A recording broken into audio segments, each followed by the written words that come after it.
I will praise you from everlasting, everlasting to everlasting. I will praise you from everlasting, everlasting to everlasting. Sing it louder. I will praise you from everlasting, everlasting to everlasting. I will praise you from everlasting, everlasting to everlasting. For the last time, I will praise you, I will praise you, I will praise you. From everlasting, I will praise you. Everlasting to everlasting. I will praise you from everlasting, everlasting to everlasting. Amen. Amen. And there you see, this morning I am led by demand. I'm using the word by demand. I'm led by demand to discuss this vital topic this morning. And the topic I want to discuss with us this morning is peaceful home, settled church. Peaceful home, settled church. Peaceful home and settled church.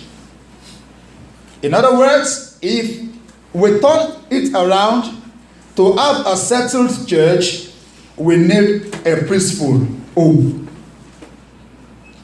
If the home is not peaceful, the church can never be settled. Why will the church look so rowdy? Why will there be confusion, quarrel, fight, backbiting, gossip, and the rest in the church? It is because the home is not peaceful. Mind you, there is no church anywhere. You and I collectively gathering together to serve God is the church. So the moment our homes are not what they ought to be, the church cannot be what it should be. And so I'm privileged to discuss this topic with us today. Peaceful home, settled church. Majorly today, I will be dwelling on the area of the marriage. Because the Bible talks about marriage of a man and a woman in the light of Jesus and the church. Jesus is the husband of the church, Oko Ojo. Church is the bride, Ìyàwó. And then he's saying, if we are going to have a peaceful, great environment, society, and nation, Christ must be the head and the church, the bride. So it translates into the man as the husband and the wife, the woman as a wife. And that's why we have to read from Genesis chapter 2 that we read this morning. Very quickly, I will take us back there. But my first question I want to ask is, why marriage? Why marriage and why this time? In my couple of weeks I've spent here so far, the first time I came, I didn't have enough time to discover so many things. But I think I've stayed longer now. I found out so many things, and I discovered that even the country itself does not encourage or place value on marriage. And because of that, it also upturned the church upside down. And the church could not, the church which should have redirect the matters of marriage, is unable to do so because the picture is not clear even to the church. And that is why there will be confusions, there will be cries, there will be agonies, there will be all sorts of things because the right direction is left and we work in the wrong direction. The Bible says, trace the ancient pathway.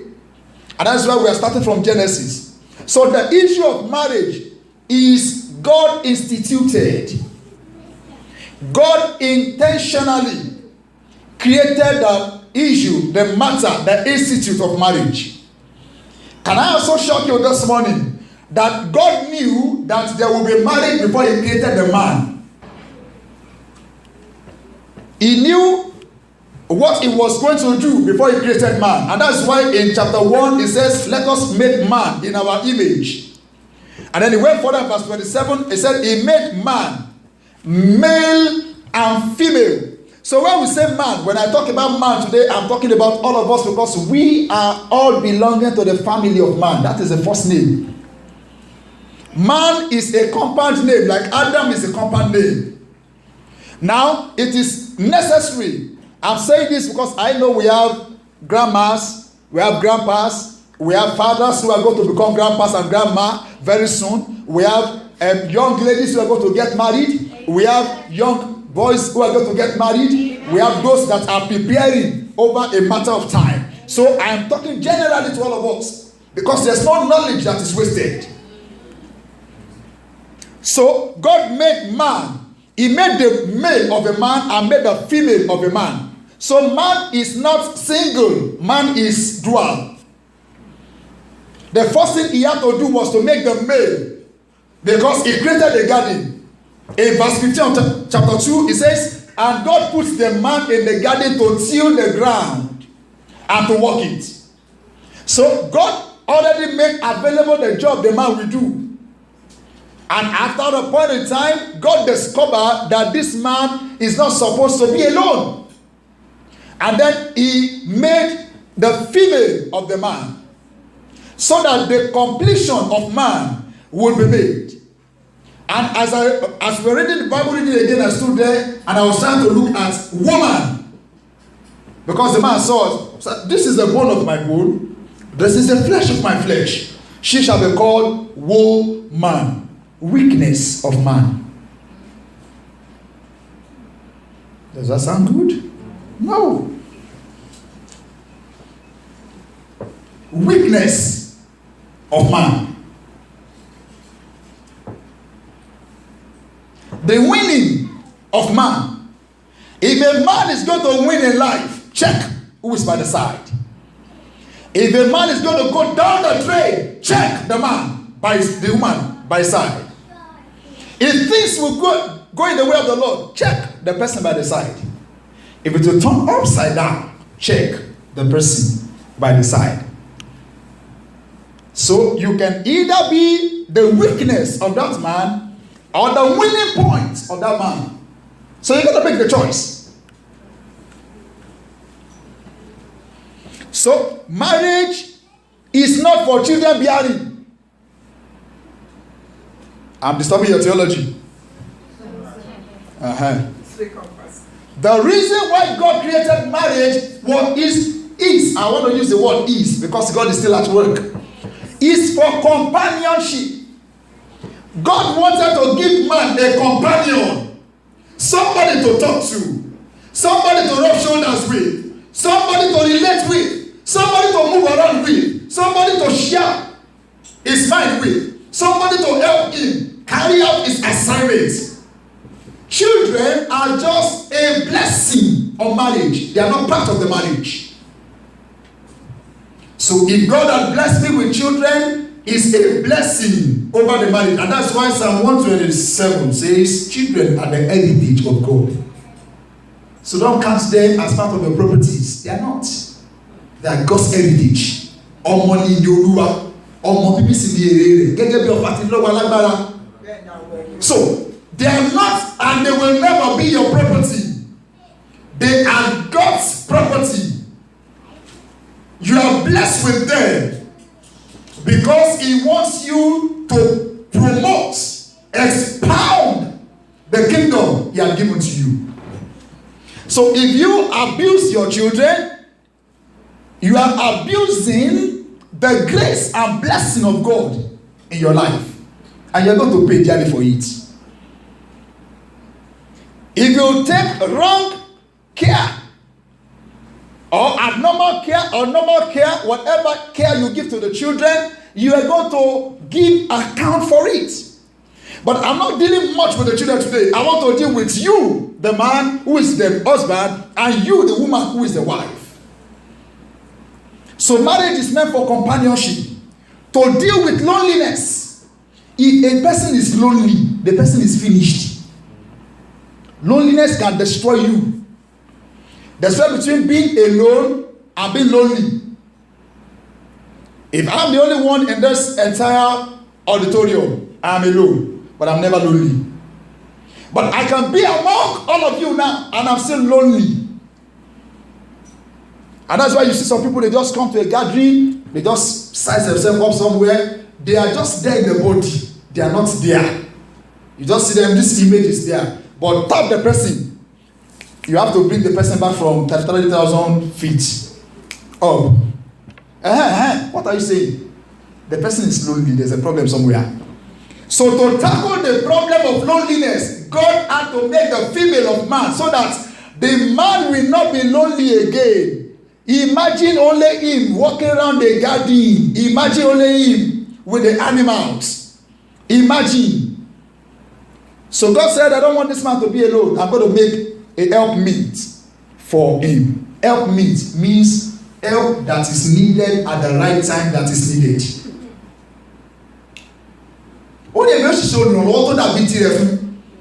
Help me, somebody who will actually understand this person needs this help at this time without asking. If you are my wife, you should know when I want to eat and when I don't want to eat. So when you ask me what can I do for you, you are not the right helpmeet. The essence of being a wife in the marriage or a husband in the marriage is that you feel the pain. So if this person is caught, you are caught too. That is marriage. So if there's any woman that wants to run her husband down, then that woman is not the helpmeet. It's the wrong fix. It's like you are putting a square peg in a round hole.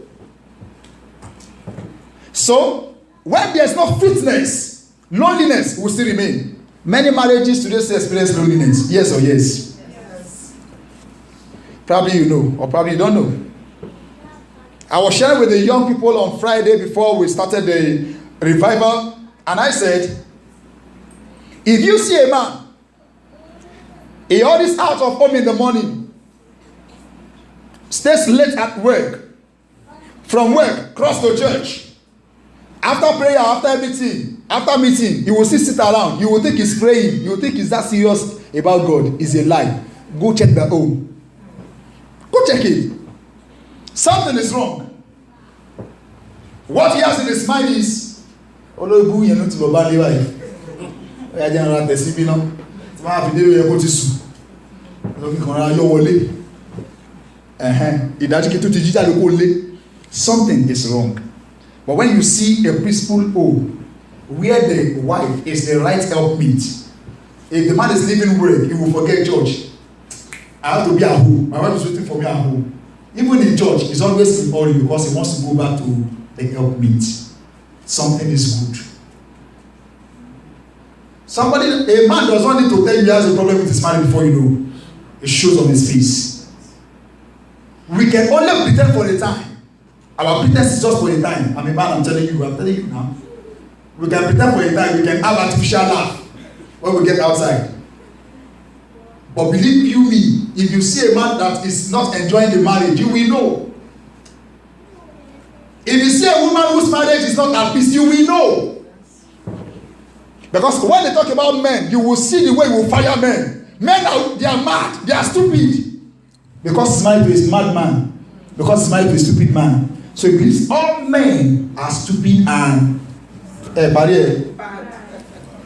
Snake.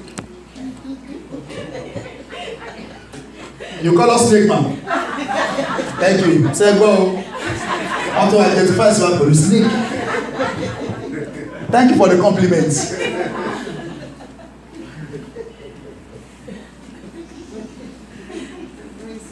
The woman is made to help the man emotionally, to help the man spiritually, to help the man all other ways. That is why the woman is called the helpmeet.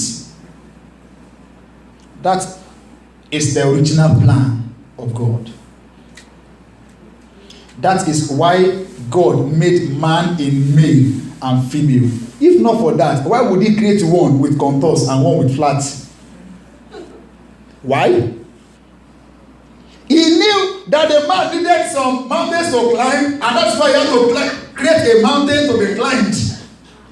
He knew that there's going to be a way of procreation. That is why he had to make man the way man is and woman the way woman is. He knew we needed to feel. So when he says multiply, subdue, he knew that the only process to make it possible in his own mindset and will is that he creates the man and the female of the man. Let's go to Genesis chapter 2. Genesis chapter number 2. Verse 22. Then the reed which the Lord God had taken from the man he made into a woman, and he brought her to the man. And Adam said, this is now the bone of my bones and flesh of my flesh. She shall be called woman, because she was taken out of me. Parents, I want to beg us. Young couples, I want to beg us. Young ladies and spinsters that are about to marry, I want to beg you. Begin to pray for your unborn children. You that are not born, you that are born, begin to pray for your children. The easiest way for the devil to frustrate the future of the man is through marriage. Once he knows you have glory to use, he will place a wrong person in front of you. If you get hooked to the wrong person, it becomes a problem to fulfill the purpose of God in life, except for grace.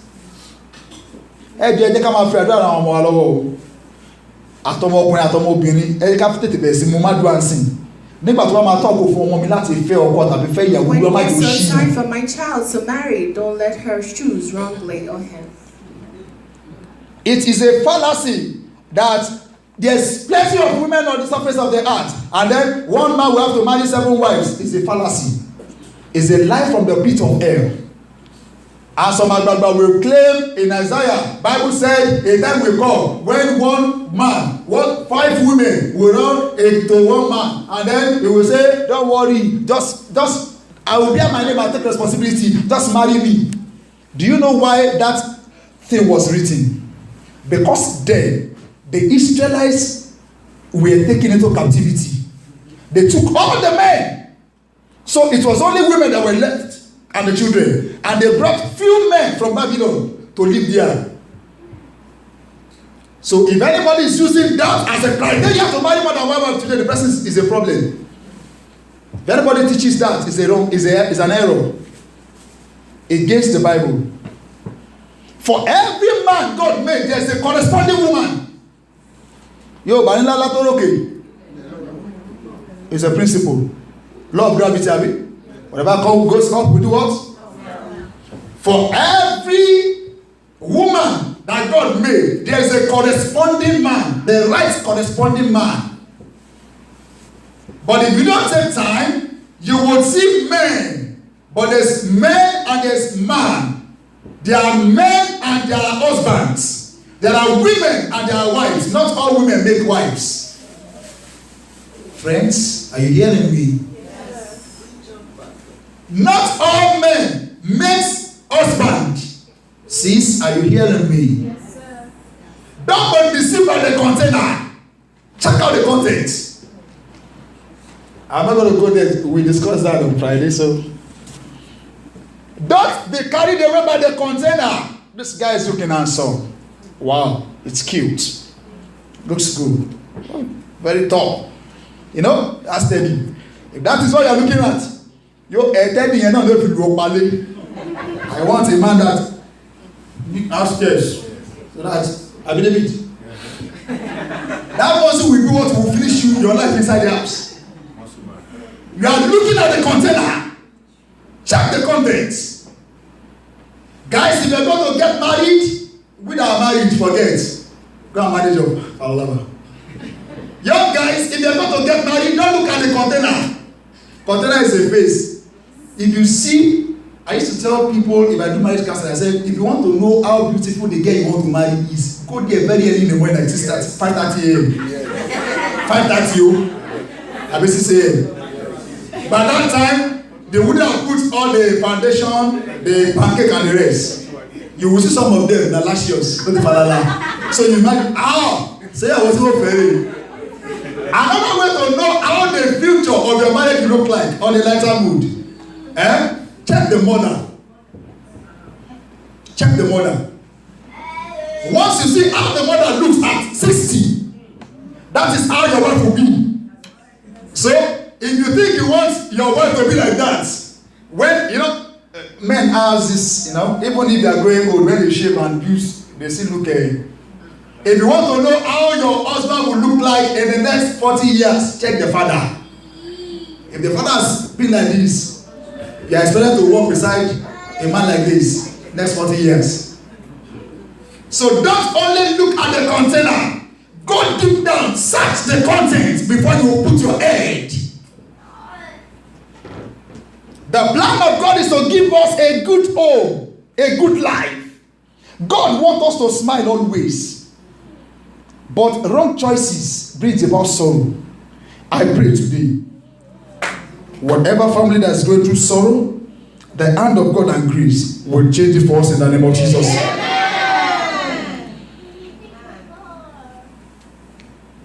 Therefore, a man shall leave his wife and his father and mother and be joined to his wife, and they shall become one flesh. And they were both naked, the man and his wife, and were not ashamed. Peaceful Home Settled Church. 7 requirements, very quickly. One thing we're going to look at is, I am married and I have issues. What can I do? These 7 requirements will help us to begin to amend. Once you buy a cloth and you give it to the moment the tailor puts scissors into it cannot be odidi again. It becomes pieces. And then the next thing you want to imagine, that's why if you take your clothes to tailor, don't wait there. Because if you consider the amount of money you buy the clothes and the way, if it's in Nigeria, the Igbo guy will just do like this, he will tear it into pieces like that. And tailor will put scissors, cut it into pieces as if they're going to use it as rag. Your countenance may not be able to take it, just walk away. Come back the day he gives you or she gives you, and then you see your clothes sewn. Perhaps the cloth is sewn and is tight. You take it back to the tailor. He does what? Adjust. It's too big. You take it to the person. He does what? He adjusts. If you have entered into it, and most of these things we're going to discuss today, you think it's not necessary. It is necessary because you can still make an amend. There is no marriage that God cannot correct. If there's no sickness God cannot heal, there's no marriage that God cannot correct. The Lord will help us in the name of Jesus. Number 1 requirement for anybody is going to marry and enjoy peaceful home is living and cleaving. Living, L-E-A-V-I-N-G, and cleaving. The Bible says, for the man shall leave his father and mother. This will go to the young ones who are just getting married or have gotten married but are still tied to their parents' wrapper.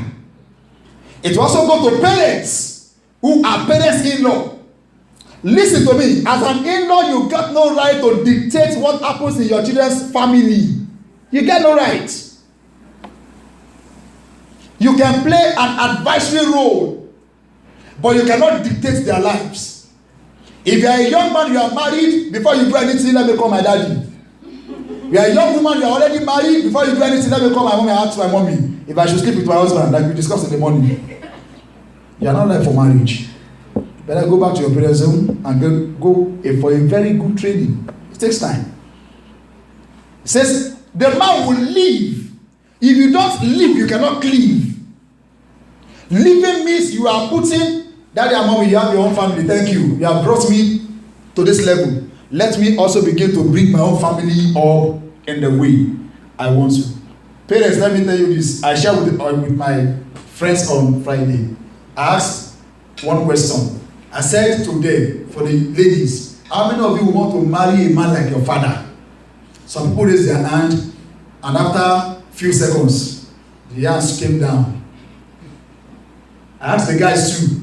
Some raised their hand, and then it came down. It means if you don't want to marry somebody like your mother, something is wrong with your mother. And what is wrong with your mother, you don't want to get wrong wrong with you, you need to begin to correct it now. So that tomorrow that will come, your children will not just stand and say, sorry, Dad, I'm disappointing you.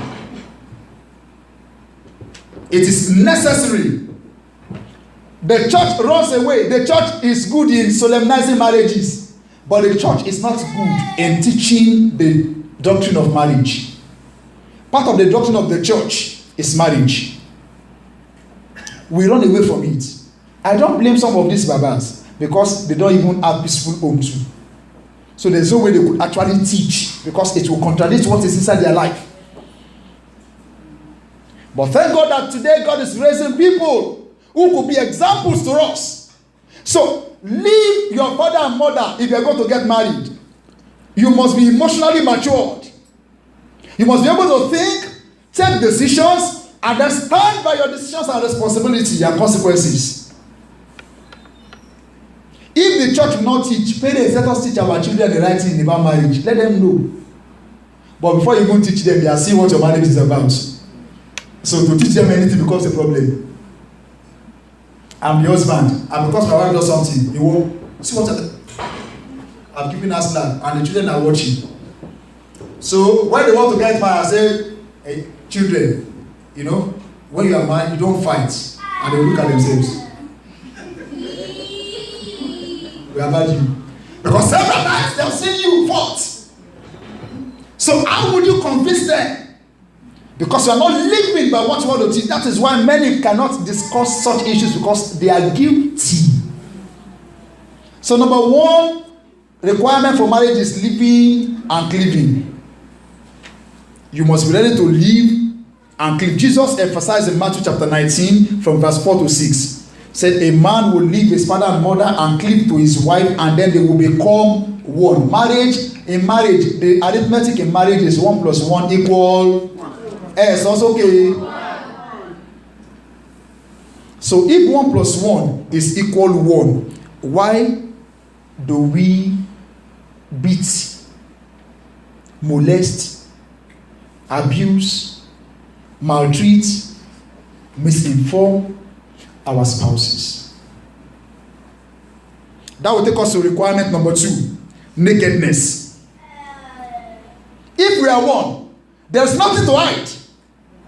The Bible said in Genesis chapter 2 and verse 22-25, it says they were both naked. The Yoruba, the first Yoruba Bible that Ajayi Crowther interpreted, they were naked. What does the naked here means? There is nothing to hide from each other. If I'm married to my wife and I've left my parents and I'm cleaving to her, there is nothing she should not know about me. So why must my phone be passworded?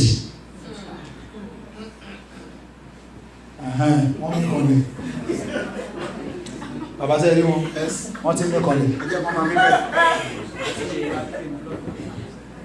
nakedness is requirement number 2.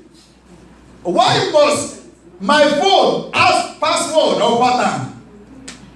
I have on my phone, but it's because of the children, because they could not speak and use. But me, she didn't go. She didn't go. If you think there's nothing to hide, why will you pick your spouse's phone and begin to go and read text messages? The first place you want to go is text message and the numbers. In Nigeria, the men knows how to play their game, the foolish ones.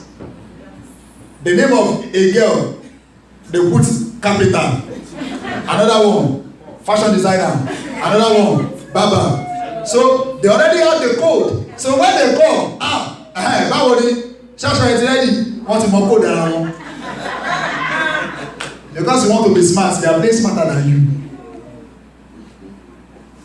And you see young ladies, Mugu 1, Mugu 2, Mugu 3. A guy went to eat with the girlfriend and they were seated and the first, the girl had to use the ladies and the phone rang. The first one, so Mugu 5. He dropped it. Another one rang again, Mugu 7. So the guy said, okay, Today is today. I will know which number you belong to now. So he had to pick his phone and then dial the lady's number, and he saw his number there. The number he belongs to. So, but as Christian, nakedness is a requirement in marriage. There is nothing we should hide from ourselves. My wife, I told the young people on Friday, my wife is my best friend. I don't keep friends. I have church people, church friends, but my first and best friend so far is my wife. She doesn't keep friends too. Her best friend is her husband. One day, the devil want to use me. I use a kind of phone that she cannot operate. I didn't know what came upon her that day. Probably God wanted to expose what I was planning to do. She picked my phone and she just went to, she was listening message. And I just looked at her. Who am I imagine Kakiri? Excuse me, I want to make a call with the phone. She gave me how to delete so many things there. I said, you are in trouble today. Why did you delete those messages? Then I need to begin to make explanations. We must be naked. Open to ourselves. Some wives don't know how much their husband earns. And I don't blame them because they know that once they know, the bill is strong. The Lord will help us in the name of Jesus. Either the bill will be long or not. You don't have to hide it. Should in case there's going to be trouble one day. Their marriage games they play in Nigeria, they do it on TV shows and then they bring the husband and wife and say, okay, what's the size of the shoe of your husband? What's the glass size of your wife? How does your husband sleep with the left hand or the left side? Many of us don't really know anything about our spouses because we are not naked. I'm not talking about nudity now. I'm talking about being open-minded in marriage. If you're going to have a peaceful home, be open-minded. Be naked to your spouse. Young ladies, young guys, anyone you are going to marry who is hiding some few things from you may not be the good wife. It may be dangerous. Anyone who cannot share their past with you, they are dangerous because they can finish you up sometime. So you got to be open. Tell your neighbor, be open. Number 3, submission. Submission. I'll have to take it very fast now because of our time. Submission. Submission means to be submissive. Ability to drop your ego. Not that it will reduce you to zero, but you humble yourself, you drop all you think you have because of this person. Many women are not submissive in marriages, and that is why the home is not peaceful. 2 drivers want to drive the same car at the same time. It's very difficult. As a wife, your own requirement is that you submit. Why do we come to church? Why do we pray? Because we want to submit to God. The same way, why should God submit to their husbands? Many of us cannot greet our husband very well at home. I won't be in here. But when you come to church, daddy, God bless you, sir. God bless you, sir. I'm not saying you should be needed that anyway. But then, God see that you cannot give to your husband at home and you give to other husband, you are in trouble. Many men cannot call to their wives. If she's not greeting you good morning first, what stops you to greet her good morning first? What is the big deal? Oh, sweetheart, God bless you. How are you? How was your night? Dada, are you okay? For the fact that you are made the head does not make you the commander. Marriage is about 2 givers, not about give and take. It's about 2 givers. Giving from here, you donate to the middle, and then you enjoy together. The Lord will help our marriages. Amen. Women, you must learn to submit. You may be the one that is bringing the largest chunk of the finances in the home, but it still does not turn you around to become your husband. I told the young chaps on Friday, and I said, it is possible I've seen, and I know God blesses women at times than the men. If you are fortunate that God blessed you financially, publicly, whateverly, than your husband, the only way to maintain your marriage is to submit.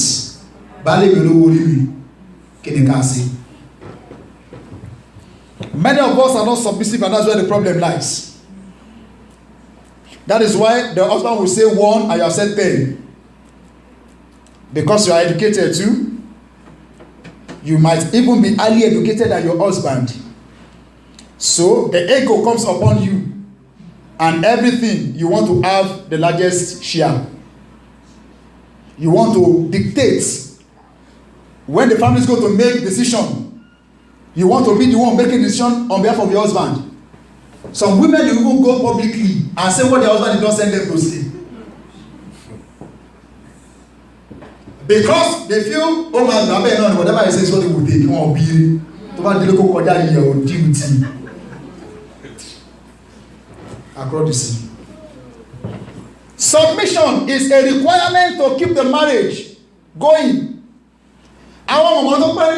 These women that have stayed longer in their husband's house, ask them. They will give you testimonies.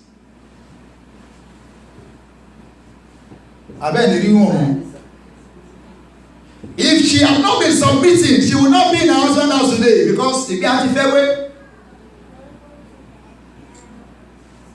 I want to beg, especially our young ladies, before you enter into it, make up your mind you're going to be submissive. Because if you are not submissive, one, to get husband will be difficult. Guys does not want arrogant ladies. They take you out the first day, the second time, the third time, they discover that you are puffing. They'll just call your bluff. I can't buy our money. Sisters, tell yourself, submit. Tell yourself. Mommies, help us to tell them to be submissive.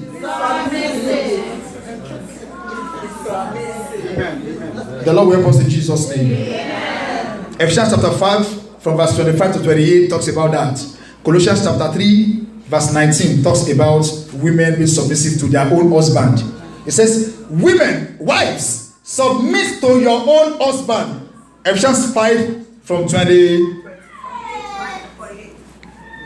to 24. Yeah, for women, 22 to 24. Colossians 3:18. Wives, submit to your own husbands. As we do so, the Lord will help us in Jesus' name. Number 4 requirement is love. L-O-V-E. There's difference between love and lust. Lust is fleshly desires. Desire to just satisfy your flesh. But love is sacrificial. Love is when you are ready to give your life in the hands of someone else. And that's why for the young people, before you want to give your life, that I do, they will say, do you, Olubukola Agbomola, take Anderu Alapashile as your lawfully husbanded, to love, to care, and you say, may God help me, I do. As you say, I do, you have carried your life and placed it in the person's hand. So if you do today and tomorrow you say, I do, there's problem. The Lord will help us in Jesus' name. Are we happy? Clap your hands for Jesus, we are happy. Number 4 is love. Wives are to submit. Husbands are to love. It means when the husband showers more than enough love, the woman will not have any other reason not to submit. So God knows why he said, husband, love your wives. Wives, submit to your husbands. Love is a vital ingredient in marriage that cannot be told with. 1 Peter chapter 3 verse 7. There's a clause there for the men. Let us read it. The first day I came across that and I became afraid. Husbands. 1 Peter. Yes, husbands. Likewise, dwell with them with understanding. Likewise, dwell with them with understanding. Giving honor to the wife. Giving honor to the wife. I'm coming. If your husband there and you do not honor your wife, you have a problem. Dwell with them with understanding. Why did he say so? Because he knew our women could be funny at times. There's a Gemini that can jet on their head. And once the Gemini comes up, the husband has to, like a mature father, calm them down. What do you call it? Geminis? Geminis. It's Geminis. So when the chin-chins begin to fly in their head, the husband must take time to look for a way to just cool the tension. We normally say that as a man, just pick up your shirt and go out. But I've started telling people, don't go out again. Because as you go out, there may be a trouble waiting for you outside. Maybe one girl is waiting and she see your eyes. Man, what happened? Oh, sorry. And then the moment he just like this, trouble begins. You go to it, you sit down. Something else follow. By the time you will return home, it will be something else. And then, please don't go out. Just go to the room or go to the children's room, lock yourself in, and then just cool down with time. But do you know that by the time you are coming out, she will have increased the fire? That's why the scripture says, dwell with them with understanding. Honor the wives, yes. As to the weaker vessel. As to a weaker vessel. Now listen, many women now say, hey, God said we are weaker vessel. He didn't say you are weaker vessel. Of the truth, women are stronger than men. Do you believe that? They are stronger than men. There are some things you can contain that man cannot contain. God intentionally gave you that grace. So you are stronger. So stop calling yourself weaker vessel. But that does not still make you the husband, Sha. You are making me. Because when you husband, as to the weaker vessels, they compare you to a weaker. So if I want to carry something that is fragile, I have to carry it with care so that it does not drop and then break and then get demolished. Yes. And as being heirs together. As being heirs together, yes. Of the grace of God. Yes. That your prayers may not be hindered. That your prayers, the Bible says so.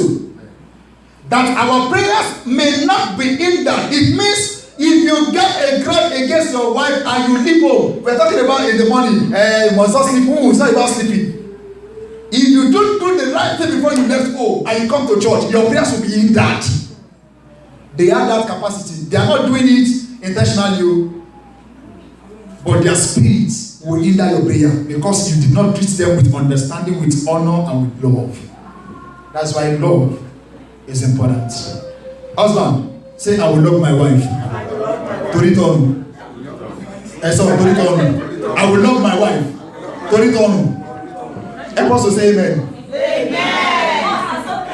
Everyone else is okay. Oh yeah? All of us want to go. I will love my wife. But I think this is it. She's watching you.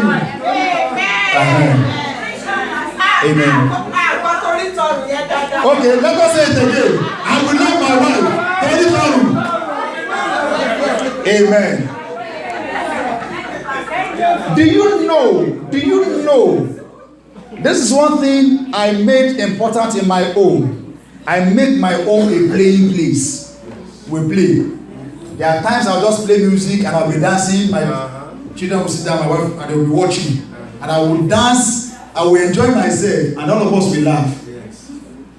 I have some certain games at home. When I say I have time, I will bring it and work in my man, Ludo. I be a catch, woman, Nepali, sit down. Oh yeah. And then when the thing is turning upside down the other way, I'm at the Europe.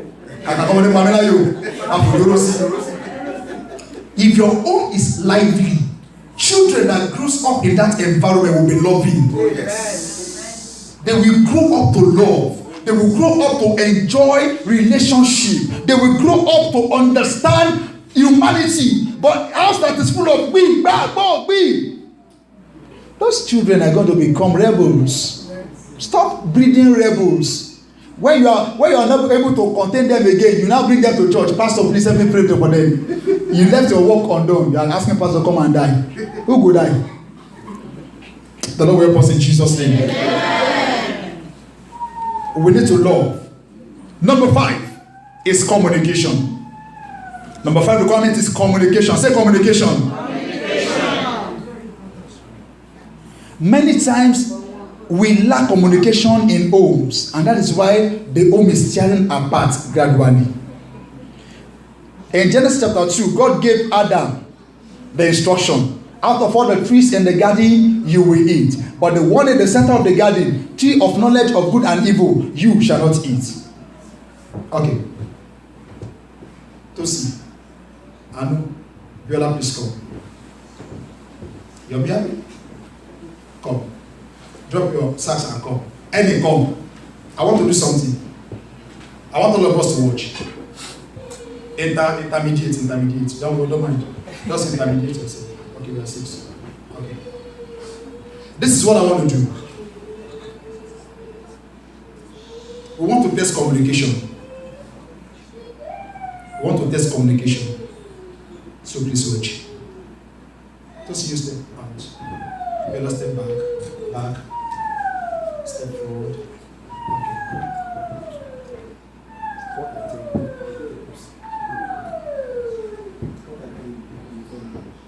What he tells you, you tell him. What she tells you, you tell her. What he tells you, you tell him. What he tells you, you tell her. Don't worry, it's not with you.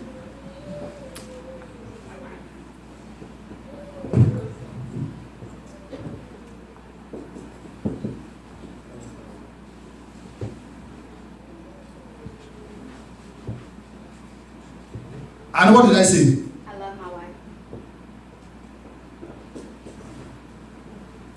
Because there's close contact. I spoke to this person and I can get it from here. But there are times that when the distance is far, you may be close like this, but the distance is far. You are close in body, but your minds are far away. Why do you need to yell at your wife?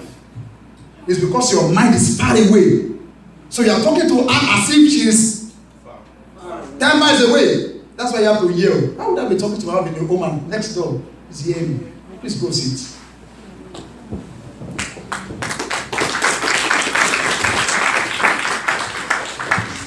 Communication destroys the home gradually. And in chapter 3 of Genesis, when the snake came, when serpent came in form of the snake, I said, is it true that God said you should eat out of all the tree and the one in the middle you should not eat? Because of the distance in heart. Look at the answer. God said we should not eat. We should eat out of all the tree in the garden. But of the tree in the middle of the garden, he said we should not eat and we should not touch. Where did God say we should not touch? Check your Bible if it's there. Break in communication. So when there's no good communication, the marriage would break. And then there's expansion. And before you know it, third party, fourth party, sixth party, 100 party are coming in. Mommy, so, what happened now? I had your voice yesterday night. What happened? Another person will come and say, and then you begin to broadcast. That one will take another person. Did you see what happened to mommy? So. Another person will take it. And before you know, the whole community knows what happened in your bedroom.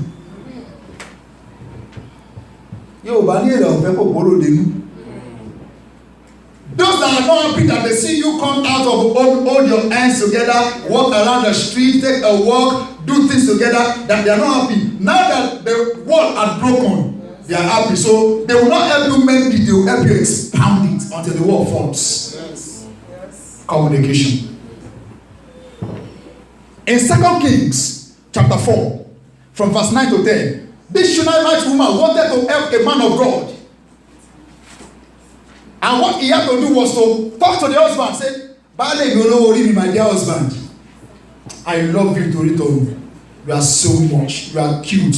You are this. You are, you want to catch your husband in the Yoruba land. By the time you put all this FPC on his head, and wise man knows that. Come back, And she said, my husband, there's a man of God that passes through this place all the time. And I feel I'm suggesting that we can just build a small place for him, put a small bed, a small chair, a small table and a lamp, so that when he passes by, he could come, rest, we give him food, and then he goes. From the Bible, I understood that that woman was richer than the husband. She would have taken the decisions alone, but she did not. She submitted and communicated with the husband. And she said, good idea, man of God, let us help. And they did. Many of us want to do things without communication. You want to buy things for children? Good, you can take care of your children. But at times, you got to communicate. Most times, many wives want to paint the picture that I'm the one that is doing it. I'm the one that is doing it. So the children see their father as useless. If the father is useless, you are useless more than two.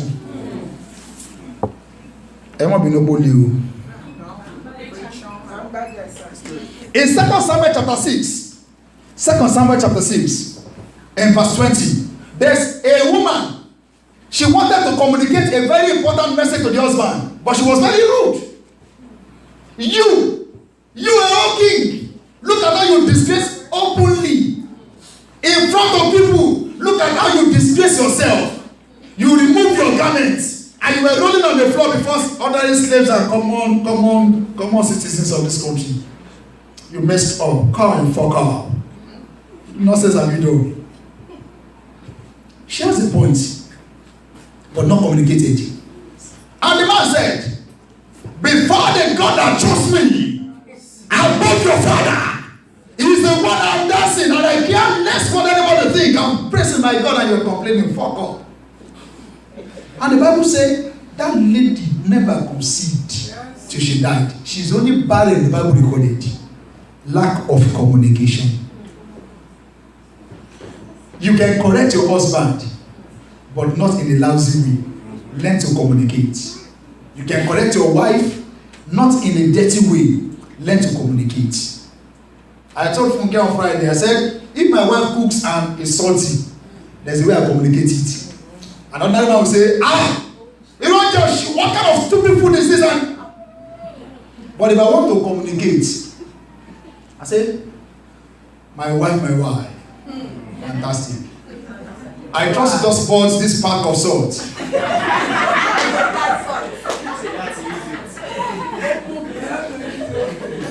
So she looks at me and said, Emma, you know, and other times, once she tasted the food and she knew she is salty, the moment she served my food, she will sit down and be looking at me, waiting for the next. And before I make any comments, I forgot to tell you, you have to manage that food because it's like the salt is sharp. I said, thank you, my sweetheart. You have tried. At least communication. Don't you know you're supposed to give me don't you know what? You could also do it yourself. If I'm hungry and she's busy, probably doing some other things, I could go to the kitchen, light up the gas, put water in the pot, and then, madam, there's water on the fire. So she knows I really meant that I'm hungry. Yes. What do we used to quarrel about? What do you want to eat, daddy? I said, I don't know. My answer is always, I don't know. I don't have favorite because you cannot poison me. If you have favorite, they will poison you one day. I'm on a lighter mood. If you have favorite food, good. But I just don't have a favorite food. Because if anybody knows outside your home you love this food than other, that is what they will poison you with. Are you blue? You're not sure. So talk about something I don't know. We apply wisdom for them. My wife is not happy about it though. Always she said, you always don't know your life. It's not a good answer. Yes, I know it's not a good answer. But do you know? There are times that you don't because yes. So if you give me food, I eat. So I will not ask you questions. But there are days that I want a particular meal. I say, hey, hello, this is what I want to eat today. So before she start complaining, if I next time if you ask me and I say I don't know, don't complain. But now I told you, so you have to make it available. I get it now. So there are times you don't know. Moreover, it is as assignment, the responsibility of the woman to draw the timetable, not me drawing the timetable. Maybe that was why Eve gave Adam the thing to show up and he shop it. Because he didn't even know. How would my wife cook and I'll begin to ask her, even though what kind of meat is this? Why did you put this one inside? Oh no. It doesn't make sense. It seems I'm making her effort useless. So whatever she gives you in love, not out of love, in love, I have to eat. Except this, I just want something different from the regular food. So communication is what takes us there. We need to learn how to communicate. Even when you're going to go to the room ministry, there's room ministry. I call it bed ministry. There's communication. There's a way you communicate. I'm not going there today. Maybe next time when I come back. Number 6. Number 6.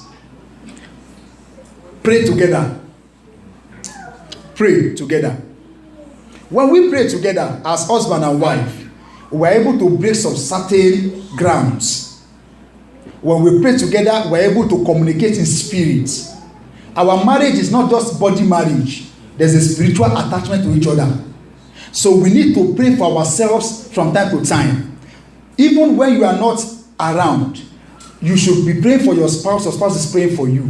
Before I drop that communication, I almost forgot. During the day, when you are not around your husband, just send a call, put a call through or send a text message. Hello there, I just want to hear your voice. Hope you're good. I love you. That's part of communication. I do it. I don't teach what I don't do. I almost forgot. Holy Spirit reminded me now. Just send a text so that I love you. You are the pepper in my soup. You are the meat in my. Make sure you do it at least once in a day. It means that wherever you are, the person knows that I have this person in mind. He, she, or he has me in mind. That is part of communication. My father, I'm here. I always speak with my family every day. I make it a point of is that by calling or by sending text messages or by chatting. I make sure I've done it before I enter service today. My love, I'll be in the service. Sorry, I'll not communicate with you for some time. Communicate. Once you are communicating, the devil will not find space to destroy you. But once you are not communicating, only who? Pray together. Because we see different things outside, especially we men. We are in trouble. Only God will deliver us. Amen. Men are seeing agents. Oh, do you know what they see? And then when they come and bring here, if you don't hug your husband, you're not a hugging type, you're not romantic. All of them is just big. You are too spiritual for you're going to destroy your marriage. And the people that work with the husband in the office understand that this man is losing some things. And one day, one just come in the office and just, oh God, happy birthday. And he, okay, 20 years later, when you married.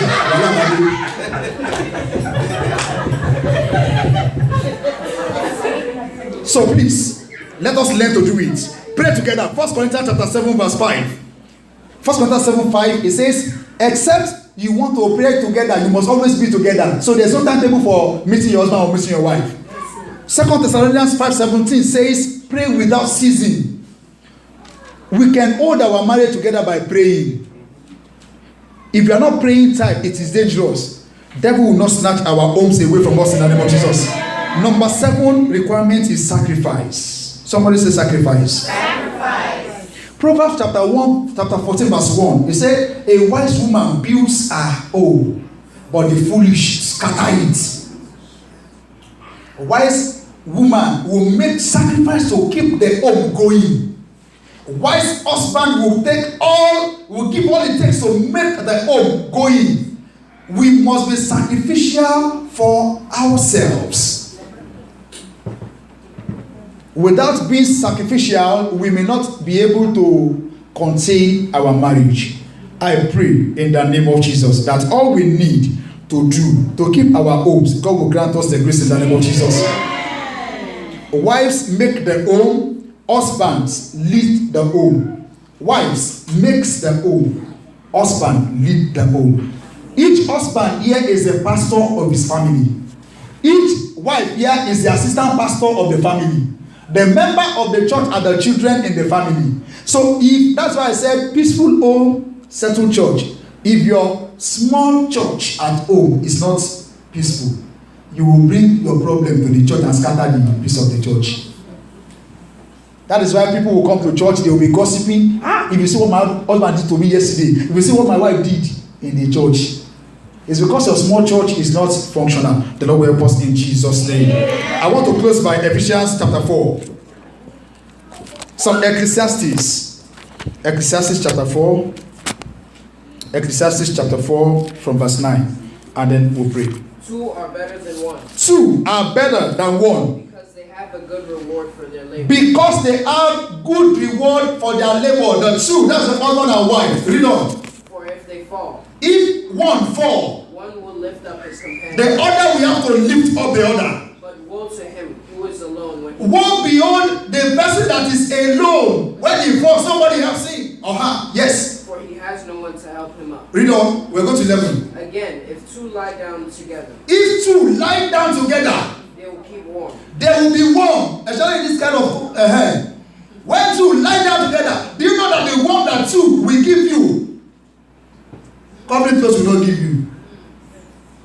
As a more. So it said, when two lie down together, they will be warm. Yes. But how can one be warm alone? How can only one be warm alone? So God knew what marriage would give us. That's why He gave us marriage. If we want to have a peaceful church, a settled church in 2016, let us treat our homes, make it peaceful.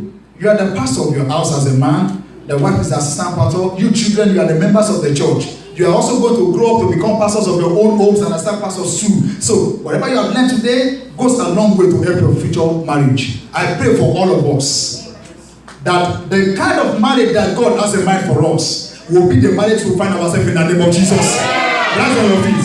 Rise on your feet. I pray in the name of Jesus that every marriage that is facing storms by reason of one thing or the other, because of the word of God today, peace will come into those homes in the name of Jesus. I pray for all our young ones who are about to enter into marriage. You will not take wrong steps in the name of Jesus. I pray for those that are married and they are still young couples. But issues are coming up by the mercy of God. All the storms in your home, the Lord will silence them in the name of Jesus. For the church, God of peace, you will give us a peaceful mind to serve and worship you in the name of Jesus. We part embody this today. I pray whenever we're going to meet again, we shall have cause to signify your name. Thank you, Father. If you come quickly, the bride you are coming to take will not be missing there in the name of Jesus. If you tarry a bit more, the ability to sink into the bridal train, and prepare ourselves for your coming will be our portion in the name of Jesus. Thank you, Father. In Jesus' name, and people say, Amen.